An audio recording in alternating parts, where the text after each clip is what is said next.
আমার ভাইরা, আমার বন্ধুগণ, আল্লাহর নবী জনাব মুহাম্মদুর রাসূলুল্লাহ সাল্লাল্লাহু আলাইহি সাল্লাম খাদিজাকে কত ভালোবাসতেন।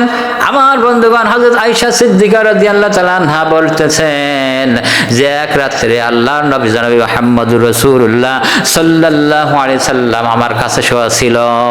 রাত্রে আমার কাছে ছিল। এক ঘুমের পরে উঠে আমি দেখি আল্লাহর নবী জনাব মুহাম্মদুর রাসূলুল্লাহ সাল্লাল্লাহু আলাইহি সাল্লাম আমার পাশে নাই। আমি খোঁজাখুঁজি করতে লাগলাম। আল্লাহর নবী জনাব মুহাম্মদুর রাসূলুল্লাহ সাল্লাল্লাহু আলাইহি ওয়াসাল্লাম তিনি কোথায় গেলেন? আমি লক্ষ্য করে দেখলাম আল্লাহর নবী জনাব মুহাম্মদুর রাসূলুল্লাহ সাল্লাল্লাহু আলাইহি ওয়াসাল্লাম তিনি মসজিদ নববীর ভিতরে তিনি নামাজ আদায় করতেছেন। নামাজ আদায়ের পরে আল্লাহ তাআলার কাছে দুইখান হাত তুলে মুনাজাত করতেছেন, আর আমিও নবী পাক সাল্লাল্লাহু আলাইহি সাল্লামের পিছনে বসে গেলাম।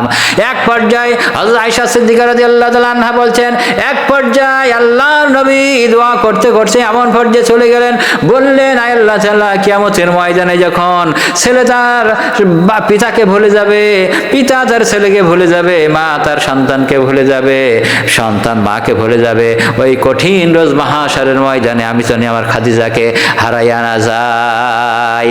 আল্লাহর নবী জনাবে মুহাম্মদুর রাসূলুল্লাহ সাল্লাল্লাহু আলাইহি সাল্লাম যখন মুনাজাত শেষ করলেন, হযরত আয়েশা সিদ্দিকা রাদিয়াল্লাহু তাআলা আনহা রাসূলকে বললেন, ইয়া রাসূলুল্লাহ, ইয়া হাবিবাল্লাহ, আপনি একজন বুড়ি মহিলাকে বিবাহ করেছেন, তার কথা এত কেন বারবার বলেন? ওর চাইতে কি সুন্দরী রমণী বধূ হিসাবে আপনার ঘরে আসে নাই?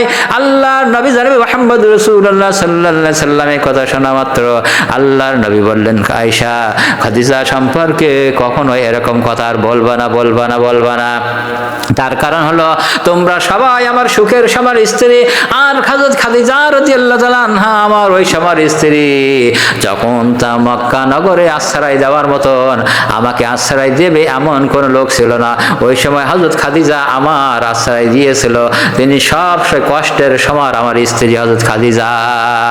আল্লাহর নবীর স্ত্রী হযরত আয়েশা সিদ্দিকা রাদিয়াল্লাহু তাআলা আনহা তিনি মনে করলেন রাসূল করিম সাল্লাল্লাহু আলাইহি সাল্লাম মনে হয় অসন্তুষ্ট হয়েছেন। আর রাসূল করিম সাল্লাল্লাহু আলাইহি সাল্লাম বললেন, ইয়া রাসূলুল্লাহ, ইয়া হাবিবাল্লাহ, আমি ভুল হয়ে গেছে, এমন কখনো আর বলবো না, কিন্তু খাদিজা সম্পর্কে আমাকে কিছু শোনান। আল্লাহর নবী জনাব মুহাম্মদুর রাসূলুল্লাহ সাল্লাল্লাহু আলাইহি সাল্লাম বললেন, আয়েশা, শুনে রাখো, আমি যখন কোরআনের দাওয়াত দিতে যেতাম, ইসলামের দাওয়াত দিতে যেতাম, দ্বীনের দাওয়াত দিতে যাইতাম, অনেক রাত হয়ে যেত, গভীর রাত হয়ে যেত। আর ওই গভীর রজনীতে ফিরে এসে আমি যখন দরজার কাছে দাঁড়িয়ে একটা ধাক্কা দিয়েছি, খাদিজা বলার সঙ্গে সঙ্গে দরজা খুলে গেছে। আমি খাদিজাকে বলেছিলাম, খাদিজা, এত গভীর রজনীতে আসি, একটা ডাকের সাড়া বেশি দেওয়া লাগবে না, খাদিজা তোমার কি ঘুমাও না, ঘুম আসে না?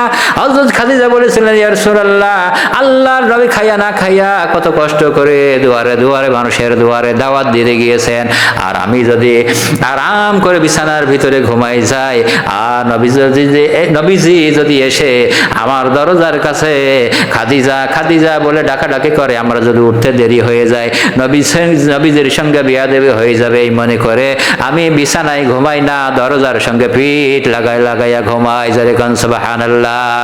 আজকে আপনার স্ত্রী, আমাদের স্ত্রী যদি গভীর রজনীতে বাড়িতে যান, বাড়ি যাওয়ার পরে দেখা যায় কি তাদের ডাকতে ডাকতে ডাকতে আমার বন্ধুগণ 5-10 মিনিট বাইরে দাঁড়াই থাকা লাগে না।